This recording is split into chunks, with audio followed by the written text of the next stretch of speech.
Hello. देखो, आज के इस वीडियो के अंदर हम बात करने वाले हैं गियर बॉक्स के बारे में। क्या होता है गियर बॉक्स, क्या काम आता है, गाड़ियों के लिए इसकी इंपॉर्टेंस क्या है, अगर ये गाड़ियों में नहीं होता तो फिर गाड़ियाँ कैसी होती, सारी चीज़ डिस्कस करेंगे और आपको बताएंगे। तो अगर आप इंटरेस्टेड हो इस वाले वीडियो के अंदर तो प्लीज़ एंड तक देखना और चैनल जो है वो सब्सक्राइब करना और इस सीरीज़ को जल्दी फॉलो कर लेना, क्योंकि बहुत ही मज़ेदार वीडियो आने वाले हैं।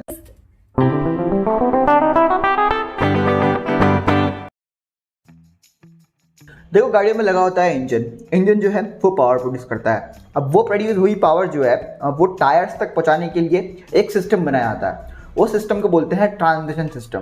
ट्रांसमिशन सिस्टम का ही एक पार्ट होता है गियर बॉक्स, और ये गियर बॉक्स जो है वो आपकी गाड़ी को डिफरेंट आरपीएम, डिफरेंट टॉर्क और डिफरेंट स्पीड पर रन करवाने में मदद करता है। और इससे आपका इंजन जो है वो भी कम पेट्रोल पीता है या फिर डीजल पीता है, कोई भी फ्यूल हो गया। अब इस एक लाइन के अंदर ये सुनने में तो बहुत बेसिक लग रहा होगा, लेकिन इंजन के लिए इसकी इंपॉर्टेंस बहुत ही ज़्यादा है। अगर ये इंजन के अंदर नहीं होता तो फिर इंजन की आज जैसी कंडीशन है वैसी नहीं होती। अब बिना गियर बॉक्स के अगर आप किसी भी गाड़ी को इमेजिन करो तो फिर वो गाड़ी कुछ इस टाइप की हो सकती थी।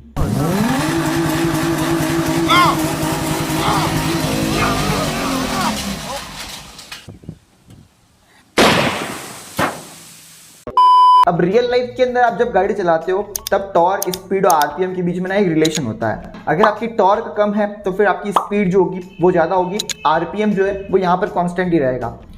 साथ ही में जब अगर आपका टॉर्क ज़्यादा है तो वहाँ पर आपकी स्पीड जो होगी वो कम हो जाएगी और आपका आरपीएम वहाँ पर भी कांस्टेंट ही रहेगा। इसको कुछ इस टाइप से समझो। देखो, जब आप एक गाड़ी चालू करते हो तो चालू करने के बाद में आप फर्स्ट गियर डालते हो।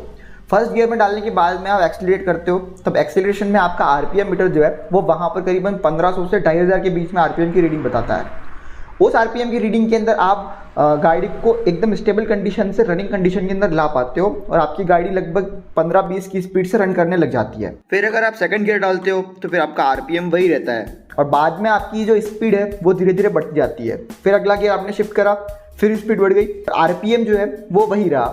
फिर आपने गियर शिफ्ट करा, आपकी स्पीड और बढ़ गई, लेकिन आरपीएम अभी भी उसी रेंज के अंदर है। अब आरपीएम तो सेम रहा, लेकिन फर्क आपका यहाँ पर टॉर्क के अंदर आ गया। जितना जोर या फिर जितना फोर्स या फिर जितना धक्का आपको फर्स्ट गियर के अंदर लग रहा था वो आपका फिफ्थ या फिर फोर्थ गियर के अंदर नहीं लगेगा। वहाँ पर आपकी गाड़ी कम जोर करेगी और आपका जो टॉर्क होगा, बेसिकली साइंटिफिक भाषा में कहे, वो कम हो जाएगा, लेकिन स्पीड जो है वो बढ़ जाएगी। अब जैसे कि मैंने रिलेशन बताया कि भाई आपका टॉर्क ज़्यादा होगा, स्पीड कम होगी, तो भाई वो वाला मामला यहाँ पर आ गया। फोर्थ गियर के अंदर आपका टॉर्क जो है वो कम होता है और स्पीड जो है वो ज़्यादा हो जाती है। फर्स्ट गियर में टॉर्क ज़्यादा होता है तो स्पीड यहाँ पर कम रहती है। अब टॉर्क, स्पीड और आरपीएम के बीच में जब तक ये वाला रिलेशन है तभी आपकी गाड़ी जो है वो आइडियली मूव कर पाएगी और आइडियली आप उसको चला सकते हो कम खर्चे के अंदर।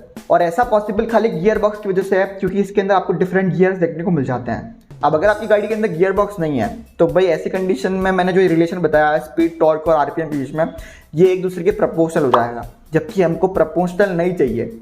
अगर आप आरपीएम जैसे बढ़ाओगे वैसे ही स्पीड और टॉर्क साथ में बढ़ेगा तो भाई आपकी गाड़ी रियल लाइफ के अंदर चल ही नहीं पाएगी अच्छे से।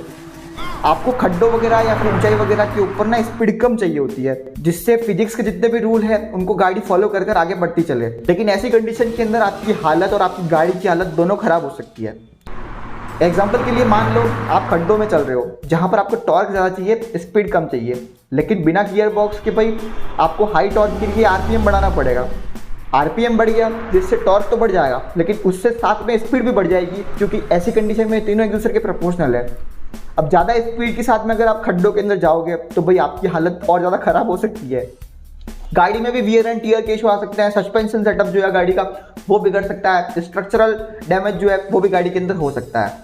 तो लगभग सारी कंडीशन को सही करने के लिए ना गियर बॉक्स गाड़ी के अंदर बहुत ज़्यादा इंपॉर्टेंट होता है। आई होप कि आपको ये गियर बॉक्स वाला जो मैटर है, कहाँ काम आता है रियल लाइफ के अंदर, वो समझ आया होगा। तो ये तो हो गई सारी चीज़ें गियर बॉक्स के बारे में, भाई कैसा काम आता है, क्या इसकी इंपॉर्टेंस है। अब इसके पीछे का वर्क मैकेनिज्म क्या है इसके पीछे छुपा हुआ साइंस, कॉन्सेप्ट वगैरह, अगर वो सारी चीज़ें जाननी है तो आप कमेंट सेक्शन में जाकर ज़रूर बताओ। मैं उसके ऊपर भी वीडियो बना सकता हूँ या फिर मैं उसके ऊपर वीडियो बनाऊँगा, बस आपका इंटरेस्ट मेरे को थोड़ा बहुत देखना चाहिए। तो प्लीज़ वीडियो को सब्सक्राइब, क्या बोल रहा हूँ मैं, वीडियो को लाइक कर दो, चैनल जो है वो सब्सक्राइब कर दो, और वीडियो की इंगेजमेंट बढ़ाना चाहते हो तो भाई इसको शेयर करो, और साथ ही में प्लीज़ यहाँ तक देख रहे हो तो एक कमेंट, बस एक कमेंट कर देना।